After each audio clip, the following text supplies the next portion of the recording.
everybody, it's Quinn here. Welcome back to the channel. So today we're going to be taking a look at another season opener. Last week we saw the first race of the CalSpeed Sprint Series, and this week we're going to be taking a look at the first race of the CalSpeed Super Series. The big difference between those two events is the Sprint Series is for beginner drivers and the Super Series is for advanced. I tried a couple of Super Series races towards the end of last season, but this year I'm going to be running the full Sprint Series and the full Super Series side by side. I'm only really going for points in the Sprint Series, so Super is more about having fun and practicing a little bit more, but there are some differences between the two. Mainly in the qualifying. In Sprint Series you have 8 minutes to set your fastest lap, but in the Super Series you only have 2 laps. It's a green-white checkered, so it's really about getting up to speed as quickly as you can. The other big difference is we have 2 heats instead of 1. So today we're going to be taking a look at the end of my qualifying session, our 2 heats, and the main event. With that, off to qualifying. So this is just the last part of my last lap of qualifying, but take a look at that flag there on the left. If you saw last week's video, the wind was just as bad, if not worse, than last week. So around 40-mile-an-hour gusts all day long. And it's definitely made qualifying difficult. If you had a particularly windy session for qualifying, which I did, you didn't qualify very well. And I didn't. I actually only qualified well enough for 20th in the heat race. But here we are on the grid looking for that green flag on the right. We push off. We immediately gain a position there, go from 20th to 19th. And then we tuck in behind Michael Florschinger, who is a common theme lately for the channel. We were racing him a whole lot last week, and we're going to be racing him a whole lot this week as well. We are looking at this big group of cars up ahead. I decide to go around the outside of Michael. He takes the inside line, which is probably the better line for turn 4, and we end up staying in 19th. We don't gain any, we don't lose, but we're still right there side by side with Michael. We're going up into the Nuotivo complex for which this layout is named. We were racing on Nuotivo this week.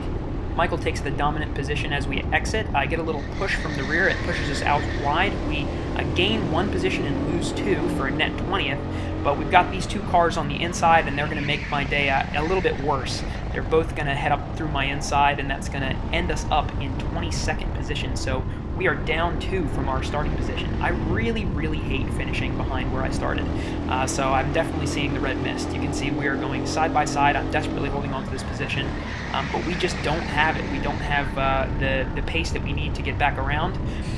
We can only just barely hold on to this position through this draft train here. These people who are on the inside have a little bit less draft from the cars up ahead. And now we're going to go 3 wide. Ahead of lap 2, we're going 3 wide into turn 4, and they're 3 wide ahead of us. It's very, very tight for these first few laps. We end up gaining a bunch and losing a bunch and staying in 22nd position. These cars are training like crazy. Everybody's weaving all around the track. You can see this guy has to go around the barrier there to miss the barrier. It's a spoiler alert, we're not missing barriers all day. But then we tuck in behind Andrea Delafonte up ahead. Now I am trying to consider my recovery. I can see people are still driving a little bit sporadically. We can see somebody sticking their nose from the outside there. Oh, somebody's turned all the way around there in the Monaco hairpin. And we moved up and down a little bit again, and we're still holding on to 22nd. We're actually fighting with this guy on the outside for 22nd. And we're hopefully going to be able to hold on to it. We're going to go around his outside, which is not necessarily the best place to be here, but because of this draft, he's not in the draft. I give him a little wave. He was binding me up a little bit, tell him to get off, but love the polite driving at CalSpeed. He does just that, and we're managed to turn into turn 1 just ahead of him. As we jump ahead a little bit into lap 3, we are right behind Steve Fagan, 41, coming into the Monaco hairpin. And it looks like we have got a better exit than he does, and I'm going to just drive right up the inside. He opens the horseshoe up, as you should, if there's nobody behind you, and I'm able to drive right through the inside. It looks like he's going to try to hold it. I tap my helmet to ask him to tuck in, but he can't really do that. He tries to hold it, but he can't, and we hold the position outright onto the start-finish straight as we cross the finish line for lap 4. And in that same spot on lap 4, we come back up to Andrea Delafonte, and we actually have an enormous run. We come from way, way back, and we manage to get up alongside her before these first 2 turns here. Turn 1 through 3 is kind of one's fluid motion, and then turn 4 itself is this sharp hairpin here. I tap my helmet and I ask her to tuck in, and we look ahead to Ethan Chen, who has kind of become a rival of mine over the last few races, and boy does he become a rival of mine in this race. So we're right behind him, and he's going to try to overtake the number 29 McDonald's driver there. Doesn't quite have it, and then I come up and give him the push he needs because I know I can slip right by there with him, and we go up into 19th. So finally, we're at a net positive over our start. It took us a little while. It took us all the way to lap 10 to get it, but we finally made it to a positive result. Now it's looking like Ethan Chen is going to try to go up around the outside of Monaco, but I know that the outside of Monaco is not the place to be. So I place my bet on the winning horse here, and we come up through the Monaco hairpin ahead of Ethan Chen, who has to slot in behind, and we're going to come over the line for 18th. So we started in 20th, fell back to 22nd, and made it back up to 18th. Now we are starting 18th in the second heat. Here we go. We immediately gain a position on the start, and we get another one right there. So 2 positions there before the first corner.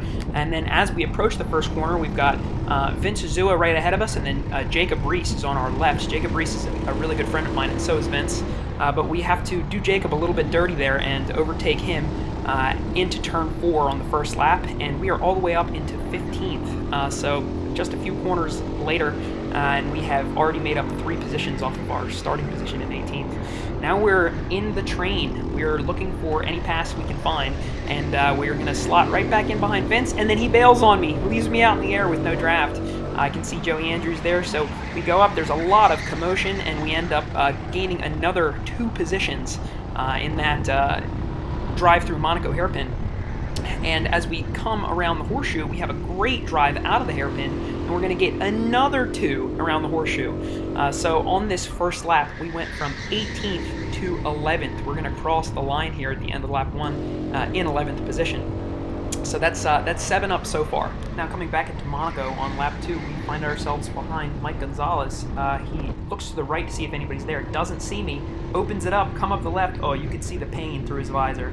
And we just drive right through, and we bring Michael through with us. And that brings us up into 10th. Now, we weren't making a ton of overtakes in that first heat, but this second heat has been really on fire for us so far. This next guy up ahead, Cameron Rose, I know he's traditionally a little bit quicker than me, so I want to tuck in behind him for a few laps and see where I can overtake.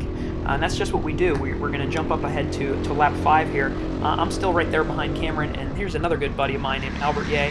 He's already been on the channel quite a few times. Click the annotation to see me racing him.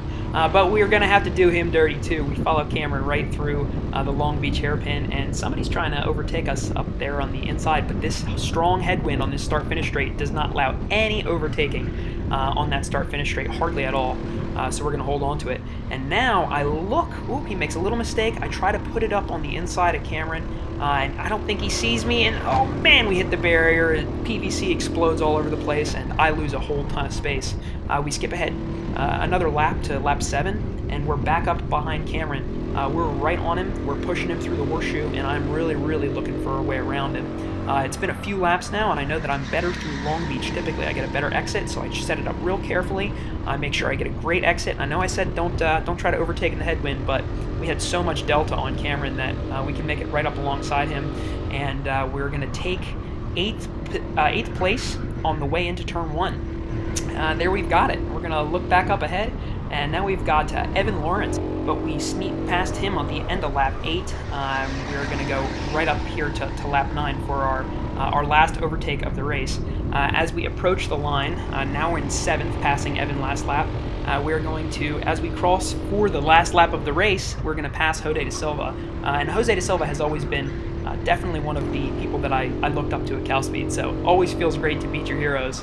And as we come through the final Long Beach hairpin, we're going to drive right up to the line in 6th position. So this was a drive from 18th to 6th, and that puts us in 6th place for the head of the main.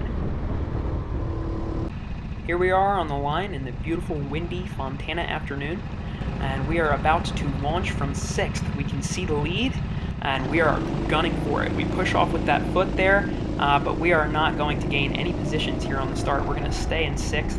We're going to tuck in behind the 51. Now, my last race, I was in the 51 cart, and it is probably the best cart at CalSpeed. but we can see the 35 up ahead. That is driven by Diego Alvarado, who is the current defending 2020 Sprint Series champion. Talk about beat your heroes, so I definitely try to put one up on him. But he manages to hold it around my outside here as we go into Nuotivo, and he comes out best. We're going side by side again, making a little bit of contact with that 51 kart. I just really want to try to stay behind Diego. I don't want to lose these top 4 guys. I know that if I lose these top 4 and I fall back into 6th, it's really, really difficult to make it back up to the front, and I want to win a race. I'm ready to get the monkey off my back. It's the beginning of my 2nd season, and I'm ready to start winning. So we go up there and we give Diego a push. If you can read his helmet, it says, "Push me harder," which I think is hilarious. I think I'm probably going to get some embroidery or something for my race suit, something like that. I think it's really funny, because you definitely always want them to push you and never to pass you, and that's what I do here. I give him a big push, he gives me a thumbs up, and then he absolutely drives away from me. And now we find ourselves still in 5th on lap 3 behind Jeremy Aldridge, who is the gentleman that we drag raced to the line last week. And we're going to try to put it up his inside through the horseshoe. He runs out a little bit wide, and there is Ethan Chen right behind us. He points at me as if to say, "Tried to kill him here," and sends it up my inside. I lose out on that position there, but Ethan Chen can't actually hold on to it because he's out of the draft, and we have got a 40-mile-an-hour headwind. So as soon as you get out in that draft, your kart just becomes totally anemic. Here we are 3 laps ahead on lap 6 out of 10, and Brian Armhurst in that amazing number 51 kart. He sends it up the inside of the Monaco hairpin. I try to run him out nice and wide enough in the horseshoe that he can't get up around, but he manages to hold on to it. The benefit of the 51 kart is definitely the motor. It's got one of the strongest motors of all the rental karts there at CalSpeed, and you're going to see the result of that right there. I receive a little bit of push in the rear, and it messes up my run, but he points back to say it was Ethan. But as you can see, he's out in the wind by himself, and he totally out-pulls me. Like, he's got a better drive than I did, even with the headwind. So at this point, the best thing I can do is try to tuck in behind him and let him push a hole in the air with the strong motor of the 51. So hopefully he can bring me back up to this front group, because as you can see, we're starting to lose them. I look to the right. Ethan Chen is about to try to make a move. He slides across my nose there a little bit. Definitely a pretty bold move, but always bold moves at CalSpeed. The karts have bumpers after all. And we're tucking in behind him. Now we're down to 7th, and I'm seeing red again. I'm back behind my invisible line of 6th where I started. So we're going to try to put a really careful run together here out of the Long Beach hairpin, and we do it. We get a fantastic run. We put it up side by side, even without the draft, and we're going to hold it on to him into turn 1. Maybe a little bit optimistic. He probably couldn't see me. He throws his hand up there. He's a little bit mad about it. And then Jacob Reese, my other good friend, he pulls up in front of Ethan Chen. Now, Jacob Reese on raw pace has me beat most days, and as you can see, he got right back up behind me, and he is pushing on me like crazy. He's pushing on me through every corner. So we are all in a train. It's me, Jacob, and Ethan in a train pushing on each other. I point up ahead, up at Michael Florschinger, as if to say, come on, we can all get around this guy if we train up together. So we're going through turn 3 here, and as we approach turn 4, I turn in, and then as I go to turn out of the corner, I drive straight through. Huge impact. Biggest crash of my career so far, for sure. I got hit right in the face with the tire barrier. I look to the right. Ethan Chen is also in the tires. Let's take a look at that again. Here we go. This is a wider angle, and I slowed it down a little bit here. So watch as I saw at the wheel here as the car is not turning. I'm really trying to get it to turn. There's that impact, and that tire barrier on the right side hits me right in the mouth of my helmet.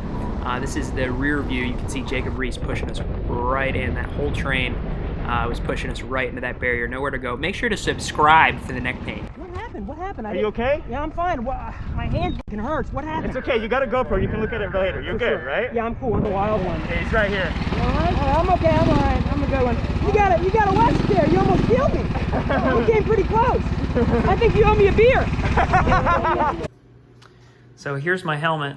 These are the new battle scars. This is where the tire barrier hit me. Thank God for modern safety gear, right? Look at that. We got a paint chip and everything. Whew.